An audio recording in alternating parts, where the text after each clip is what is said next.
말씀 함께 보시겠습니다. 마태복음 25장 1절에서 13절까지 말씀입니다. 마태복음 25장 1절에서 13절까지 우리 한 절씩 교독해서 읽겠습니다. 그때 천국은 마치 등을 들고 신랑을 맞으러 나간 열 처녀와 같다 하리니, 미련한 자들은 등을 가지되 기름을 가지지 아니하고,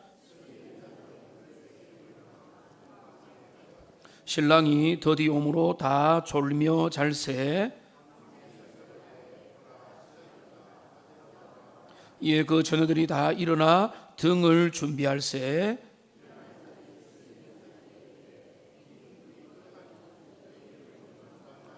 슬기 있는 자들이 대답하여 이르되, 우리와 너희가 쓰기에 다 부족할까 하노니 차라리 파는 자들에게 가서 너희 쓸 것을 사라 하니,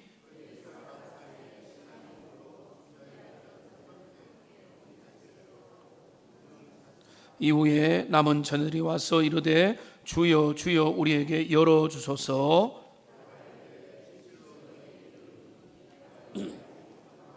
함께합니다. 그런즉 깨어 있으라. 너희는 그날과 그때를 알지 못하느니라.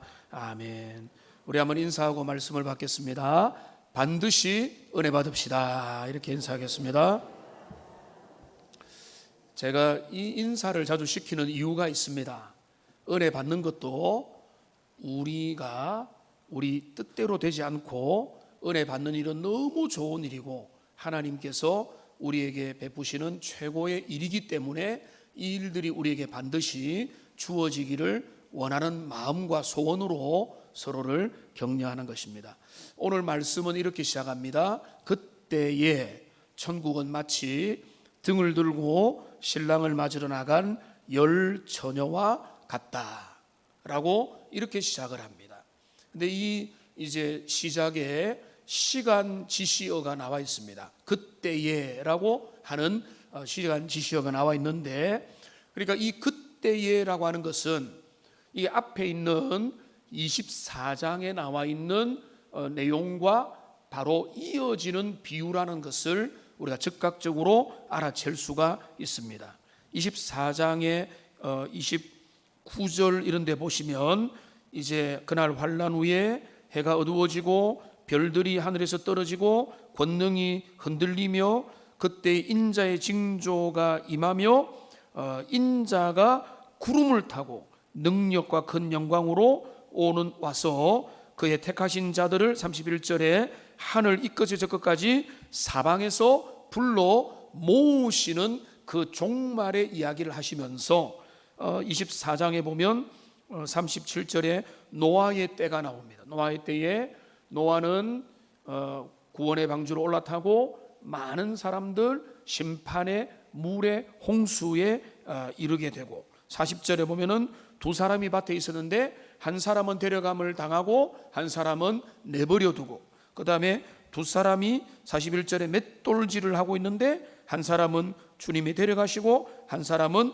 버려둠을 당했다. 그러니까 44절에 너희가 준비하고 있으라. 생각하지 않은 때에 인자가 오리라 라고 하는 그 일련의 그 마지막 역사의 그 종말의 시간에 대한 예수님의 말씀들이 나오고, 오늘 25장에 그때에 라고 이렇게 한 것입니다. 그러니까 이 그때에, 오늘 비유는 그 종말에 관련된 예수님의 비유입니다. 종말에 대한 비유가 그래 많지는 않은데 그 종말에 관련된 비유면서, 그런데 그때의 천국은이라고 말하고 있습니다. 그 천국에 대한 비유입니다. 우리가 살펴본 대부분의 비유가 천국의 비유인데, 제가 어렸을 때 천국 하면 죽으면 가야 되는 그 하늘 너머에 있는 그 예비된 하늘의 장소, 이렇게만 생각을 했습니다. 그런데 성경을 보면 천국은 지금 현재 우리들 가운데 임하여 있고, 그리고 현재 진행형으로 하나님의 나라는 이루어져 가고 있고, 그리고 역사의 종말을 통해서 새하늘과 새 땅으로 나타나게 되는 것입니다. 천국은 현재적이기도 하지만은 또 미래적이고, 그 현재와 미래가 이제 갈라지는 게 바로 종말의 사건인 것입니다. 그럼 오늘 본문은 바로 그때에, 그 종말의 때에 하나님의 나라는 어떻게 나타나게 될 것인가 라고 하는 것이 열 처녀 비유를 통해서 우리에게 알려지는 그런 곳입니다. 근데 이 열 처녀가 이제 열 처녀 비유의 핵심은 뭔가 하면, 한마디로 말하면 혼인 잔치에 들어가느냐 들어가지 못했느냐라고 하는 그것이 중요한 개념입니다. 혼인 잔치가 벌어지는데 거기에 슬기로운 5 처녀는 들어갔습니다.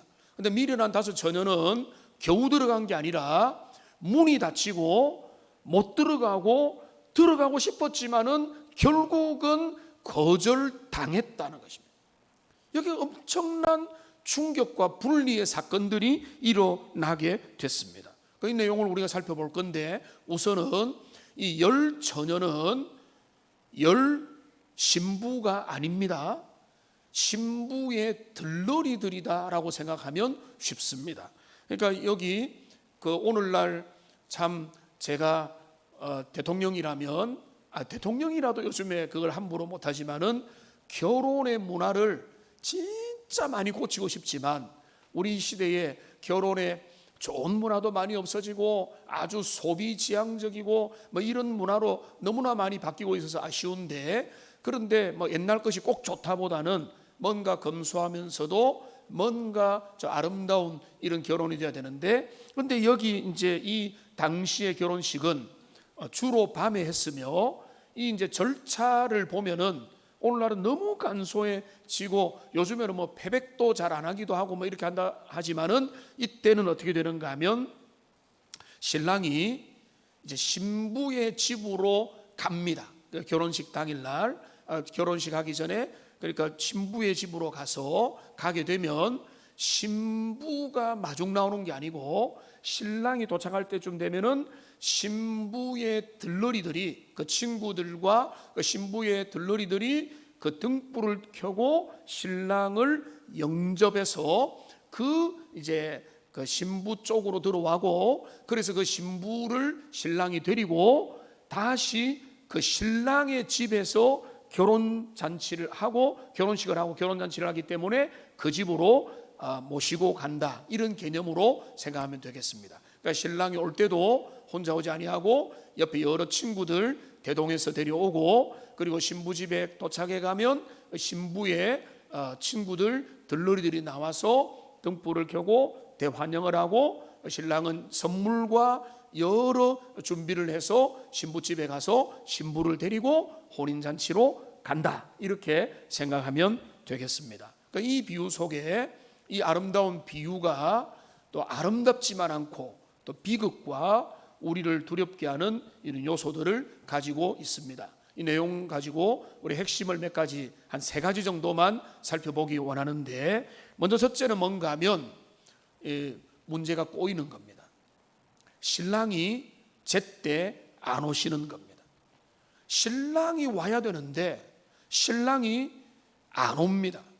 이게 이제 문제가 생겼습니다. 그런데 여러분, 좋은 일이 있을 때 기다리면 10분은 1시간이고 1시간은 10시간이고 2시간은 영원에 가깝습니다. 그러니까 너무나 간절히 기다렸는데 만나기로 한 사람이 안 오는데 1시간 2시간 넘어가면은 그 시간은 너무 길죠. 그런데 이 신랑이 지체를 했다는 것입니다. 그러니까 어떻게 됐습니까? 기다리다가 안 오니까 10명 중에 몇 명이요? 10명 다가 졸고 잠들어 버렸습니다. 당해낼 재간이 없는 것입니다. 이제나 저제나 하는데, 내가 오늘 밤을 새며 기다리라고 했는데 어떻습니까? 어떤 분들은 초저녁에 눈꺼풀이 덮이고, 어떤 분들은 새벽 1시 넘어가면 이제 다 졸게 되고, 여기 10명의 처녀들이 내가 한번 영접해 보리라고 하는 마음을 가졌지만은 다 졸고 잠들게 되었습니다. 여기 신랑의 덫이 온다는 것은 우리에게 중요한 신앙의 이게 교훈입니다. 이건 뭔가 하면 재림의 지연이 예수님을 통해서 이미 예언되어 있다, 이렇게 볼 수 있습니다. 초대교회는 예수님의 말씀 중에는 복합적인데 내가 속히 오리라, 내가 속히 오리라 라고 말씀하셨기 때문에 그들의 당대에 그들이 죽기 전에 예수님의 재림을 볼 수 있을 거라고 여겼던 사람들이 꽤 많이 있었습니다. 그래서 부작용도 일어났습니다. 직업도 안 가지는 거예요. 왜? 예수님 오실 건데 직업 가질 필요가 뭐가 있냐? 오늘날도 이단들이 가르치는 거 보면은 주님이 몇 날 몇 시에 오시기 때문에 너희들 재산 다 팔고 직업을 다 버리고 열심히 기도하며 회개하며 준비하고 하나님 앞에 믿어야 된다. 그 가짜고 거짓말인데 거기에 또 속아 넘어가는 사람들이 적지 않다는 게 또 한 번 놀라는데, 초대교회는 오히려 이해가 되죠. 왜냐하면 내가 속히 오리라 했는데 예수님이 자고 있는 중에 오실 수도 있고 며칠 후에 오실 수도 있고 내 인생 중에 오신다면 얼마나 두렵고 떨림으로 그 주님을 기다렸겠습니까? 저 서쪽 하늘에 구름이 색깔만 이상해도 주님 오시는가, 뭐 천둥만 쳐도 비가 많이 와도 우리 주님 오시는가, 이렇게 여기면서 생각했는데 안 오시고 그래서 믿음의 1세대가 죽고 2세대가 죽고 AD 3세기가 되고 로마 제국이 계속되고 5세기, 10세기, 15세기, 20세기, 21세기, 2024년 8월 25일 오늘까지 우리 주님 재림을 안 하시는 거예요. 그런데 지금 이 재림의 지연은 어떤 위기를 가져오는가 하면 교회와 성도에게 위기를 가져오는 겁니다. 어떤 위기입니까? 이제까지 안 오셨으니까 내일도 안 오시겠지. 2000년 동안에 안 오셨으니까 안 오시는 것이 당연한 상수로 여기면서 느슨해지고 게을러지는 것입니다. 방학이 3일만 있으면 열심히 보낼 건데 방학이 2달이다 이러면은 한 달은 그냥 설렁설렁하면서 웬만한 사람이 보낸 것과 비슷한 원리가 되는 것입니다. 그러니까 이게 신랑이 드디 오면서, 근데 이게 뭔가 하면 이 혼인잔치가 오늘 밤에 일어나는데요. 그러니까 등불을 켜고 나가지 않습니까? 이스라엘 사람들은 메시아가 밤에 올 거라고 여겼습니다. 그 근거가 있습니다. 여러분 출애굽기, 구약의 출애굽기 출애굽 사건을 보면 유월절 어린 양을 잡아서 문설주에 바르고 넘어간 그 구원의 사건이 언제 일어났죠? 밤에 일어났어요. 그러니까 그 주님의 이스라엘을 애굽에서 구원시킨 구원의 사건이 밤에 일어났기 때문에 우리 주님은 밤에 오실 것이다 라고 생각을 했는데, 그런데 그 밤도 너무나 깊은 밤이고 한밤이고 모두가 졸고 자게 만드는 그런 깊은 밤이 돼도 우리 주님이 안 오시니까, 그러니까 성경은 우리에게 어떤 것을 말씀하는가 하면은 주님의 날은 한밤의 도적과 같이 임하게 될 거라고 말씀을 하는 겁니다. 데살로니가전서 5장 2절 말씀 보겠습니다. 같이 읽겠습니다. 주의 날이 밤에 도둑같이 이를 줄을 너희 자신이 자세히 알기 때문이라. 밤의 도둑이라는 것은 내가 도둑을 지킨다고 날밤을 몇 날 며치고 세울 수 없는 것처럼 내가 잠들었던 한밤의 깊은 어둠 속에 도적이 불시에 침범하는 것처럼 우리 주님의 재림도 예상치 못했던 날에 예상치 못했던 장소에서 예상치 못했던 방법과 시간대에 우리 주님이 오신다는 겁니다. 그러니까 이거는 우리 주님의 신랑의 더디 옴의 이 내용은 교회의 위기와 유혹과 교회의 연약함과 게으름이 지속될 거라는 것을 우리에게 미리 사전 경고하는 그런 내용입니다. 왜냐하면 기다려도 안 오시기 때문에. 그러니까 2000년이 지나면서 교회는요 계속해서 위기로 맞이하고, 시간이 지나면 지날수록 더 위기를 맞이하게 됩니다. 왜냐하면 2000년 동안에 안 오셨지 않느냐, 이게 우리에게 이제 사람들에게 할 말이 되기 때문에, 그러니까 교회는 깊은 영혼의 어둠의 잠에 빠져들 가능성이 높아지게 되는 것입니다. 우리가 이 비유를 통해서 알게 되는 1차적인 첫 번째 교훈은 뭔가 하면, 신랑이 더디 오게 되는 사건, 그는 바로 그리스도의 재림의 지연이며, 오늘날 현실의 2000년 동안의 교회는 때로는 깨어 있었으나 때로는 그 주님의 재림이 늦어지면서 그 언약의 말씀이 지연되는 것 때문에 유혹과 시험과 깊은 영혼의 잠에 빠져들게 되는 그런 상황 가운데 놓여들게 되었다. 이게 우리가 첫 번째 생각해야 될 이 비유의 중요한 내용입니다. 그 다음에 두 번째로 이 비유를 통해서 우리가 집중해야 될 것은 뭔가 하면, 밤중에 갑자기 소식이 울려 퍼집니다. 보라, 신랑이로다, 맞으러 나오라 라고 하는 그 나팔 소리와 같은 그 외침의 소리가 들려오는 겁니다.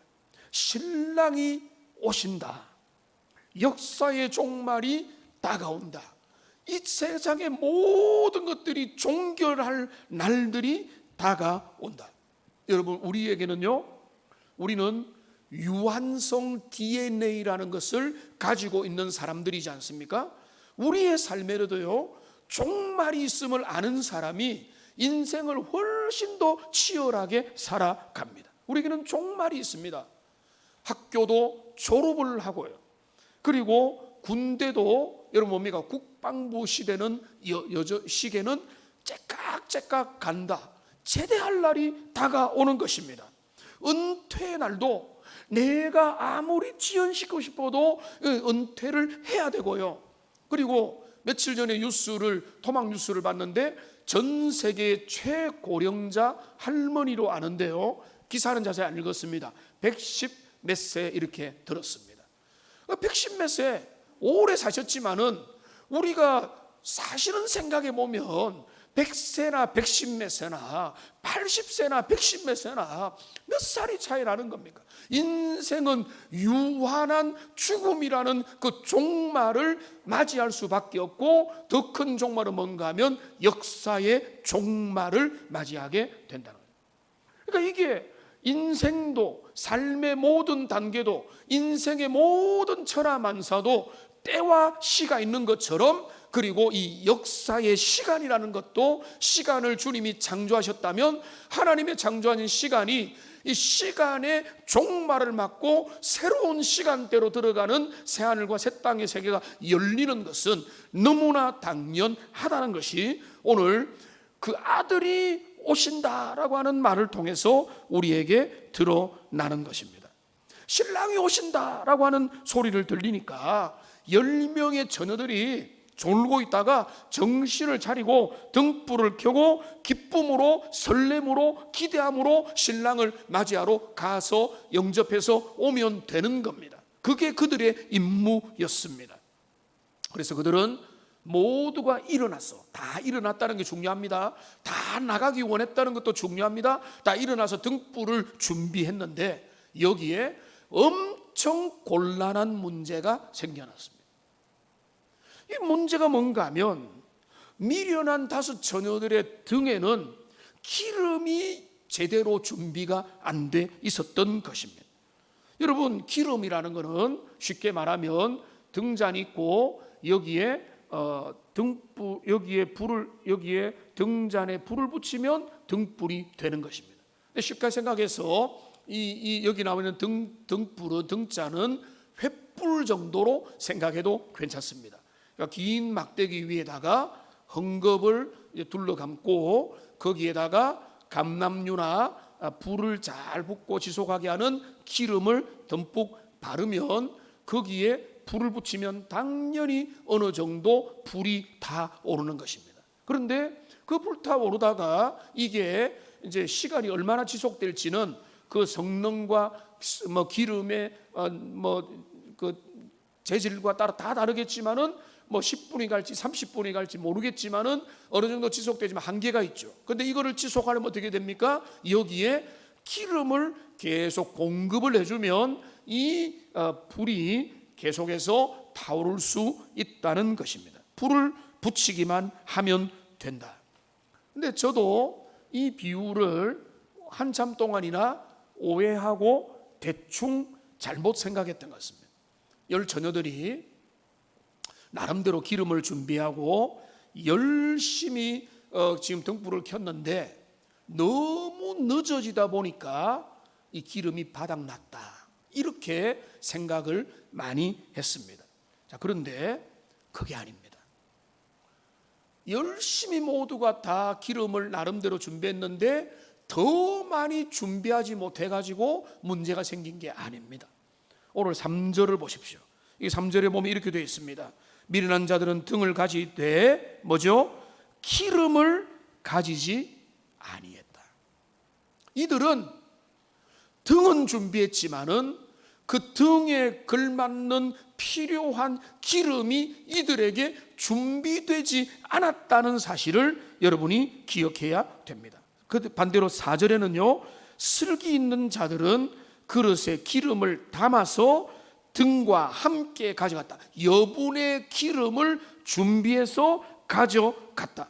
그러니까 지금 이 두 사람의 차이는 나가려고 하는 의지는 같고 뭔가 그 신랑의 혼인잔치에 가고 싶은 마음도 같은데 이들의 결정적인 차이는 뭔가 하면 미련한 자들은 기름을 준비하지 못했고 슬기로운 자들은 여분의 그릇에 기름을 채워서 갔다는 것입니다. 그러면 여기 이 말은 조금 오해가 있는 표현이 될 수도 있습니다. 거기 8절에 보니까 우리 등불이 꺼져가니 기름을 빌려달라, 이렇게 말을 합니다. 그럼 그들에게 기름이 전혀 없었던 것은 아닌 거 아닌가? 그들에게 어떤 한 번 칠한 기름 정도는 있었을 가능성이 많습니다. 왜냐하면 횃불을 만들고 그리고 거기에 기름칠을 기본적으로 했을 가능성이 있다는 거예요. 그러니까 그들이 처음에 기름을 불을 붙였을 때는 뭐 당연히 기름이 조금이라도 있으면은 그 불에 의해서 타오르게 되는 그 상태. 그러나 그들에게는 여분의 기름은 전혀 준비가 안 돼 있는 이런 상태였다는 것입니다. 여기에 제가 세 가지를 말씀드리지만 오늘 비유의 두 번째, 이것이 오늘 비유의 제일 핵심입니다. 이들을 가르는 게 뭐냐? 왜 슬기롭고 왜 미련한가? 이들 중에 어떤 이들은 왜 천국 잔치에 들어가고 어떤 자들은 못 들어가는가? 그들의 기준이 뭐냐? 미모순이냐? 재력순이냐? 그들의 성실함 순이냐? 어떤 순위로 그들은, 어떤 5명은 주님 앞에 기쁨의 잔치에 들어가고 어떤 사람은 탈락되었느냐? 그거를 우리가 제대로 알아야 우리의 신앙의 길들을 걸어가면서 우리는 다 이 자리에 있다는 것 자체는, 가능하면 우리는 천국 잔치 가고 싶은 사람들인데, 죄송하지만은 너희들 중에 못 간다, 못 들어온다라고 하면은 어떻게 되겠습니까? 그런 일이 없어야 되니까 이 목회자가 정말로 열정을 가지고 여러분에게 전하는 거 아니겠습니까? 그 기준이 뭐냐? 그 영생과 영벌을 가르는 기준이 뭐냐? 우리가 그거를 살펴보겠는데요. 그러면 그 준비할 기름이 무엇이냐? 준비할 기름, 준비된 기름, 기름을 준비한다. 이게 어떤 의미냐? 이것이 오늘 본문의 중요한 핵심입니다. 근데 불행하게도, 아쉽게도 오늘 본문 안에서는 그 기름이 뭔지가 나와 있지를 않습니다. 딱 나와주면 너희가 기름을 준비하라, 기름은 이거다라고 해주면은 너무 기쁘고 어디 다른 데 갈 필요도 없는데 본문 속에는 안 나와 있습니다. 그러니까 우리는 건전하게 해석을 해야 됩니다. 귀에 걸면 뭐 귀걸이, 코에 걸면 코걸이, 이런 식이 아니라 성경을 찬찬히 조심스럽게 건전한 해석을 해야 되는데, 우리가 설교 시간에 해석을 하고 있을 수는 없으니까 여러 주요한 해석들을 제가 정리해서 여러분에게 안내를 해드리고 핵심을 정리해 드리겠습니다. 이제까지 해석의 중요한 세 가지가 있습니다. 나머지는 별로 중요하지 않고 핵심 해석 세 가지인데, 첫째는 뭔가 하면 이 여분의 기름은 선행이다, 착한 행실이다.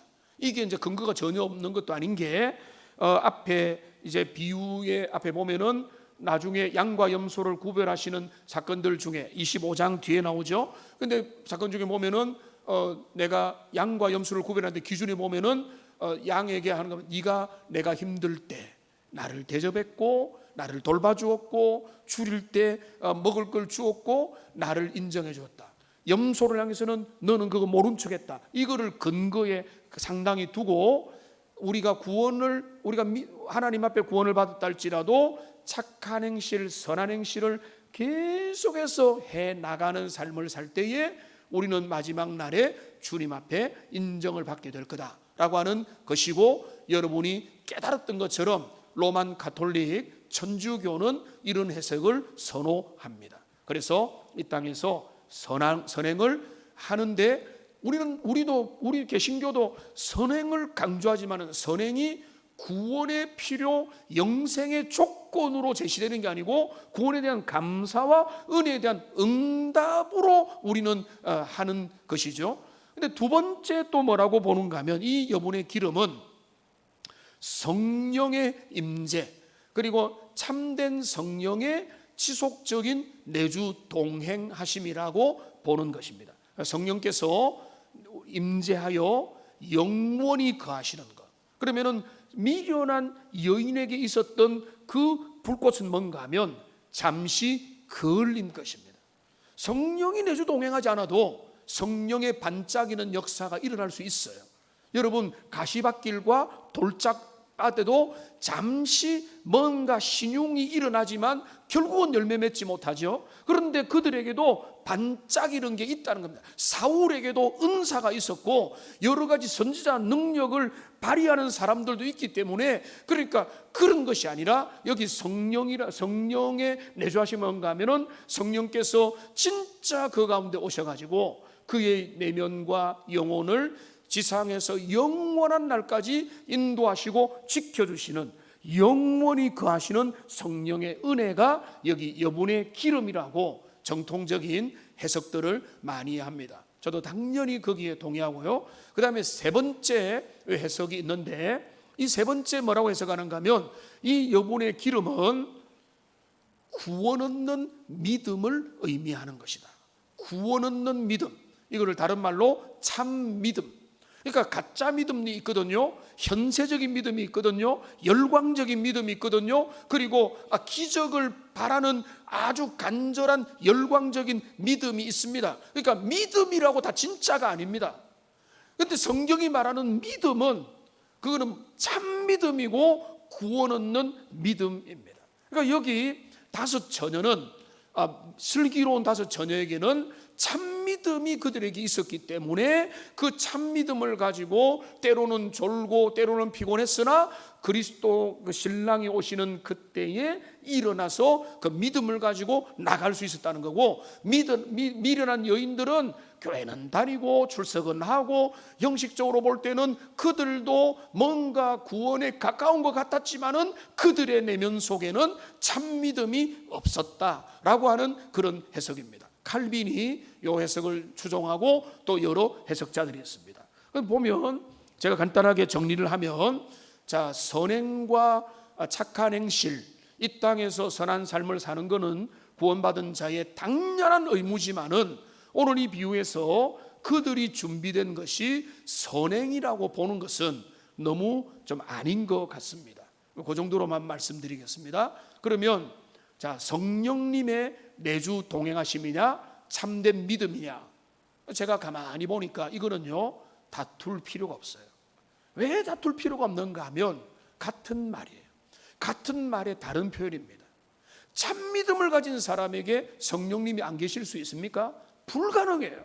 성령님이 내주하시는데 참 믿음이 없을 수 있습니까? 그것도 성립이 불가능한 거예요. 그러니까 이 성령님이라고 강조를 하거나 아니면은 참 믿음이라고 강조를 해도 그 두 개 중에 그게 얼마든지 교차 사용이 가능하고 어떻게 봐도 문제가 없는 것입니다. 자, 그러면 이 비유의 본론 속으로 다시 돌아가면, 우리가 영원한 천국 잔치에 들어가려면 우리에게 진짜 필요한 건 뭔가 하면 구원 얻는 참된 믿음이 우리에게 있어야 돼요. 성령의 내주하심이 우리에게 있을 때에 그 참믿음의 사람은 끝까지 가는 것입니다. 내가 얼마나 발벌 떨면서 마지막까지 시달리면서 나는 주님 앞에 설 수 있을까를 고민하는 게 아니라, 성령의 사람은 내가 하나님의 자녀됨을 인정하고 주님이 내 인생을 이끌어 가시고 죄를 지으면 회개하게 만들고 연약하여 넘어지더라도 7번 넘어지더라도 8번 다시 일어나게 만드는 그런 성령의 은혜를 경험하며 이 땅에 살게 되어 있기 때문에, 우리가 확인하고 우리가 준비할 것은 내 안에 참믿음, 성령의 은혜의 역사가 나에게 임하여 있느냐.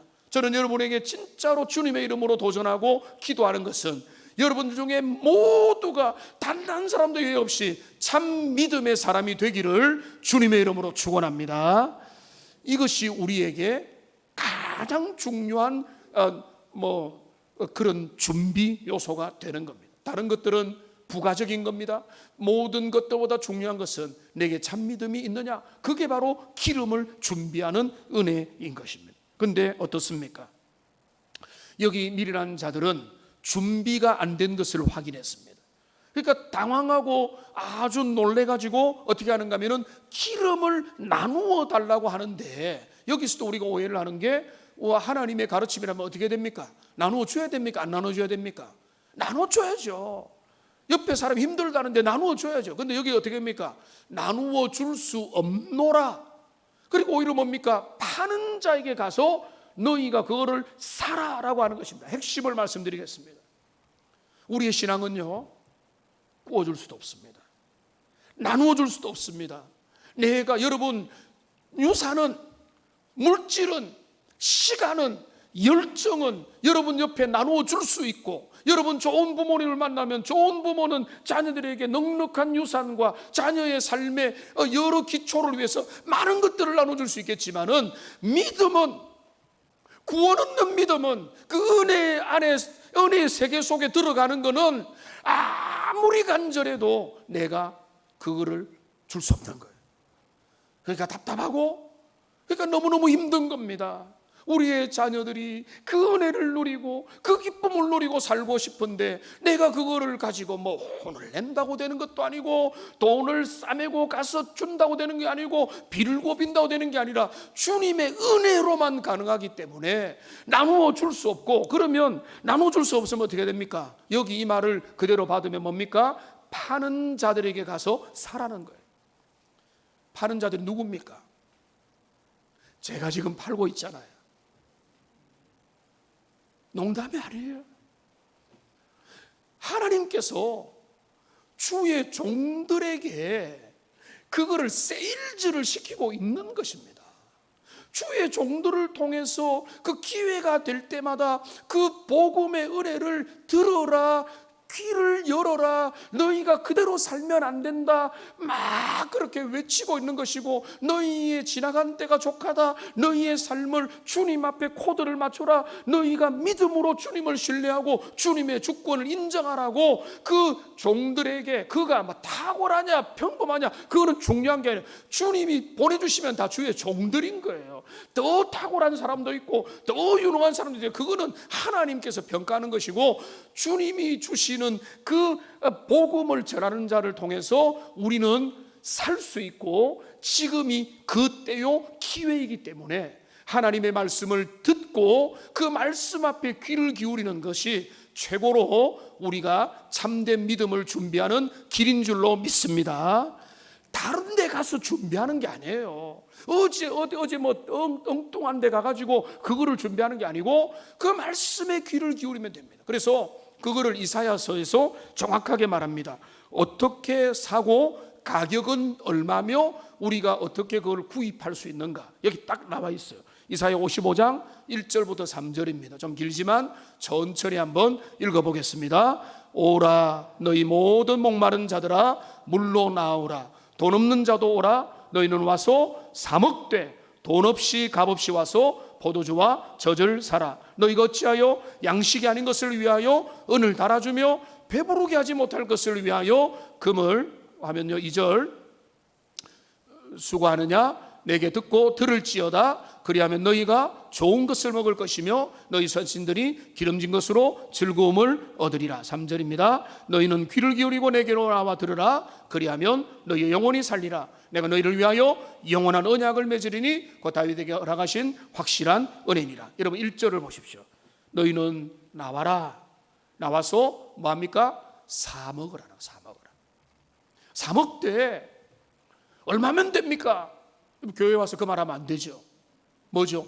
돈 없이 값 없이 와서 포도주와 젖을 사라. 너희의 삶에 진짜 필요한 것을 사되 2절에 보면은 너희가 왜 진짜 너희의 영혼을 살릴 거지도 않은 너희의 이렇게 좋지도 못한 걸 위해서 뭐 사라질 것을 위해서 돈을 투자하고 엉뚱한 데 투자를 하고 너희의 물질과 열정과 시간과 에너지를 너희가 투자하느냐? 너희가 주님의 말씀과 진리에 귀를 기울이기만 해도 3절을 보십시오. 너희는 귀를 기울이고 내게 들으라. 그리하면 어떻게 된다고요? 너희의 영혼이 살리라. 그러니까 여러분이 그래서 살고 있는 것입니다.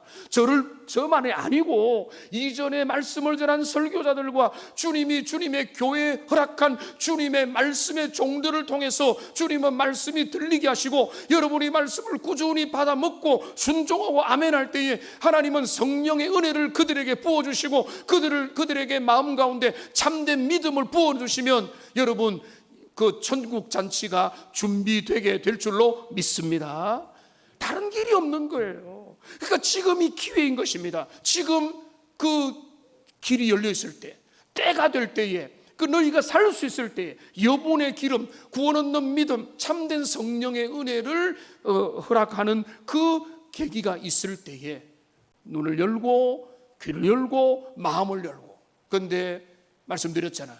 그렇게 여는 것 자체가 주님의 은혜입니다. 말씀을 듣는 것 자체가 주님의 은혜입니다. 왜냐하면 그때 성령께서 은혜 주시고 역사하기 때문에 그렇습니다. 세 번째 마지막 이 비유는 충격적인 결과로 우리를 안내합니다. 우리 주님은 선하고 사랑이 많으신 분입니다. 주님은 심지어 이런 말씀을 하셨습니다.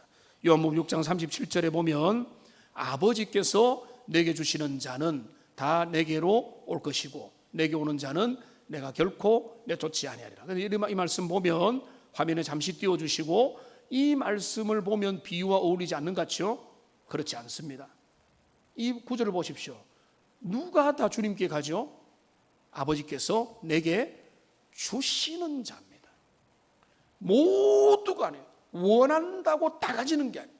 아버지가 내게 주신 자를 제가 말씀드린 걸로 말하면 참 믿음을 가진 자, 성령의 은혜로 택함 받은 하나님의 백성이라는 겁니다. 그런데 그들은 간절히 이 미련한 5명의 처녀는 문을 두드렸습니다. 뭐라고 합니까? 주여 주여라고 말을 합니다. 그런데 12절을 보십시오. 여기 12절을 보면 우리 주님이 뭐라고 말씀하는가 하면 내가 너희를 모른다라고 말합니다. 여러분 이게 심각한 겁니다. 그들과 주님은 느슨하게 천국 근처에 있었던 것 같지만은 그 천국의 삶을 경험하고 교제한 적이 없습니다. 내가 너희를 모른다는 것은 너희도 나를 모른다는 거예요.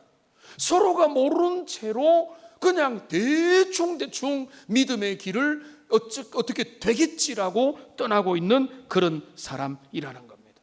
잘 되겠지, 잘 될 거야. 저는 제 자녀들에게 그렇게 말하지 않습니다. 잘 되는 게 아니고 믿음 없으면 안 된다라고 가르쳐야 돼요. 오늘 벤겔이라고 하는 목회자는 사람을 4종류로 이렇게 구별을 했습니다. 첫째, 넉넉히 하나님 나라에 들어갈 수 있는 사람들. 둘째, 파선한 선원들이 간신히 해안가 이런 것처럼 겨우 구원을 받을 자들. 세 번째, 죄를 앞세우고 멸망으로 향하는 넓은 길을 걸어가는 자들. 네 번째, 천국에서 그리 멀지 않은 것처럼 보이면서도 결국은 그것을 놓치고 마는 자들.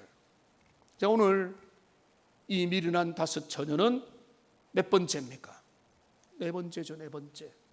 저들은 가기 원했고 출발했고 준비한 것 같고 나중에도 달려갔으나 주님이 그들을 모른다라고 말을 했던 것입니다.